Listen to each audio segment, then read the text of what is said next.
I flipped and got a bit of water in the outboard and stopped it, and it was just about 30 seconds until the next big wave come through and wiped us out, and yes, onto the rocks we went. That was a pretty bad experience. I got a little scar on my head from that one. So yeah, I got hit with a grey pot going upside down. The deckhand laughed at me in on the shore. He said, or when we was halfway in, he said, "I'm getting away from you, you're bleeding, you're going to get eaten first." So he took off, and I think he was serious. Hold on. Look at this one, he's a bit sunk. I reckon he's caught in a bit of bull kelp. The water here is all stirred up. This has just turned horrible overnight here, so the swell does pick up and you've just got to deal with it. You don't have any option. When you've got your gear in, you want it back. That's what we try and avoid. Bull kelp has wrapped around the pot and must be cut off fast. Just don't want to get too close to that bit of white water. Yeah. Paul only has a matter of seconds before the next set of waves roll through. Keep an eye on the waves as well if you don't mind.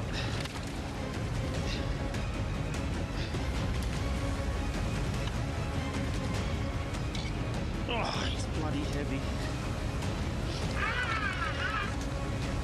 Oh! Tasmania, and the temperature has plummeted at Southeast Bight. It's foamy, choppy and 3 degrees Celsius. Team Anson's Bay is hunting in Channel 6, a remote location known for its hotspots and plenty of lobsters. Their tally stands at 363. Skipper Glenn's got 3 days left to hit his target of 500. So we're up early this morning and we'll go and pull the 21 hots to where me and Jake had the bet, and yeah, so who wins. It's going to be interesting. I'm looking forward to it. The bet is whoever guesses closest to the number we get out of Channel 6 Bay wins the bet. Jake's guessing they'll pull 48 lobsters.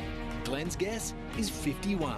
Oh, if I win, we'll get to have a crack at setting the line of gear, and or we'll get to wear Snotty's Ugg boots for a while there. So like fucking will. While I'm doing it. If deckhand Jake wins the bet, he'll get to be skipper for the day. Channel 6 Bay is just north of Southeast Bight. We've done quite well there all year, like we've had pots there all year, and it's normally they're pretty productive in there.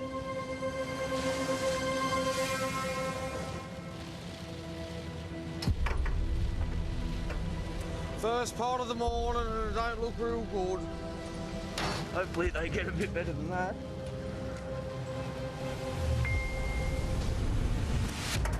Ah, looks like you might win.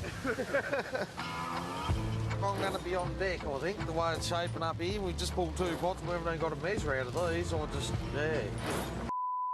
That's how we go. Oh, hey.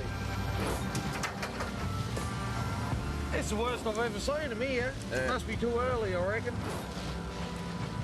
One fish out of, well, I don't know how many we've pulled, but it's not looking good for either of us. We normally do all right in here. But, yeah, we're just pulling blanks at the moment. This next pot's our hot spot. I don't think we've ever had less than an 8 out of this next pot we pulled, so...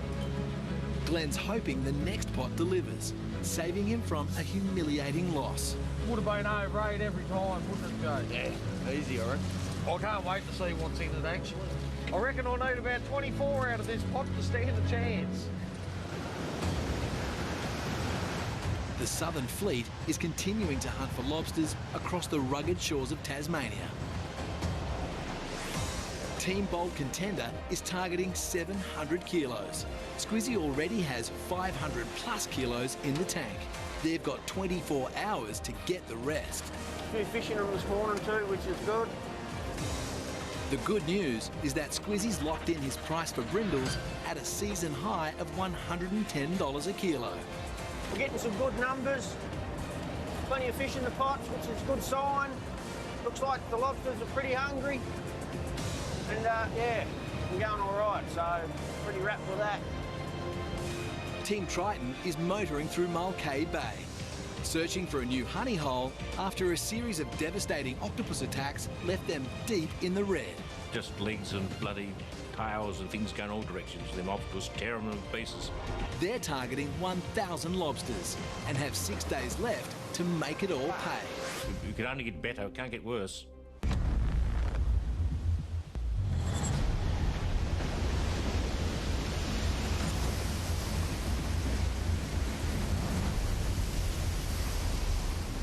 Skipper Paul is in trouble.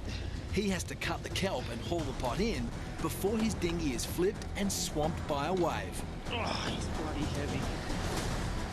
Just don't take your eyes off that swell, Scotty. Nah. Whoa! Didn't see that one coming. Just one freak wave and it's all over. I'll be very surprised if there's a prey in this bite.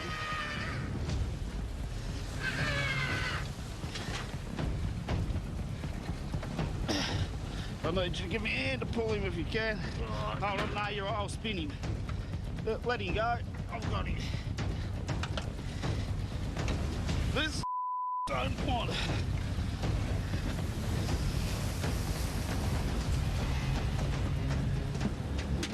We'll just go where it's a bit safer and we'll sort him out.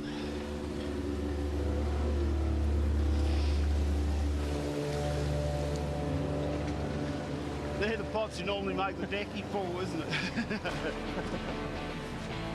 Guess what, Scott? Oh, I was going to pull some by hand. It's your problem, this one. Look what he does to me. No, You love it. already done that on purpose. It's big risk for little reward. There are no lobsters in the pot. All of them red lobster in there. I'll spot this one. You don't have to use a measure here. The tool Scotty's using helps him to check if the lobsters are legal, big enough to keep. So you can see how far over a measure that one is. Good couple of inches. Nice big boy. Beauty. Starting to get in some nice dingy fish now. Actually, Scott, there's a hole up here. You might want to climb over the rocks and throw him in, I reckon, this one. Have some good pots and spots like these where nobody else ever gets very often. Oh, beautiful hole in there. Paul's hunt for tractors takes him on shore to a secret rock pool. Carry him over the rocks. This is next level dinghy fishing. It's the excitement of carrying them over the rock and you look over, you peek your head over in there and it's the thrill of doing it. I might leave him there, what do you reckon?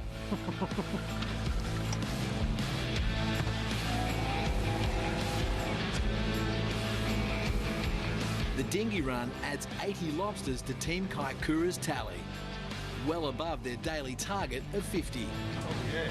Fish in the morning so far. I reckon if you touch under 2 kilo, it'd be 1.8, 1.9, I reckon. That's my little estimate.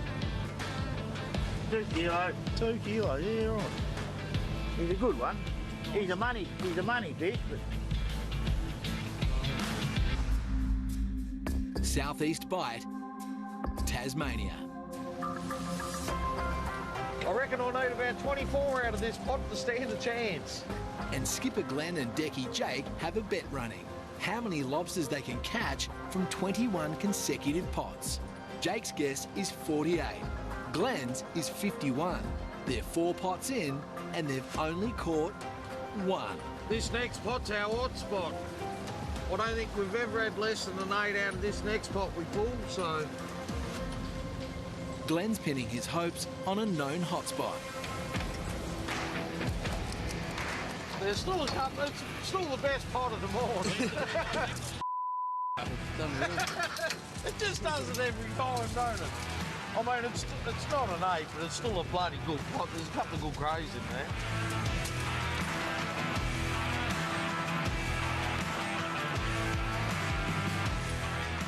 Seven. I'm making a comeback. They're up to 8 lobsters, a long way off Glenn's guess of 51. 3 in that one. I've got no hope. It's not even a competition. Like, he's going to win by a street.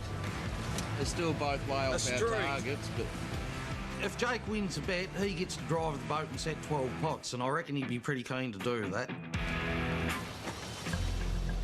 Has he got a smile on his dial, has he? He has too. Last pot out of this 21. I reckon Glenn will be struggling to make his target. It'd want to be a bloody good pot anyway. Glenn needs 19 lobsters from this one final pot to avoid a humiliating defeat. He is the skipper after all. Oh yeah, look at that. I've got a bad feeling you're gonna win. I just hope you win when you set these pots. Last pot, we got 6 out of it. It was a good pot, but not good enough for Stoddy to win, I don't think.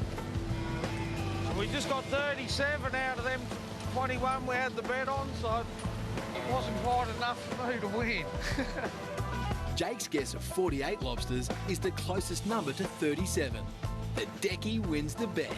So it looks like I'm the skipper tomorrow. For a little while anyway. Jake will now get to skipper the boat and set 12 pots of his own. Here's hoping he does better than his boss. So it looks like I'm going to have to pull my wet weather gear on, and I haven't had to do that in a long time, so yeah, I'm not looking forward to that. I hope it's not raining when I've got to go out there and tuck the gear in and pull it, so...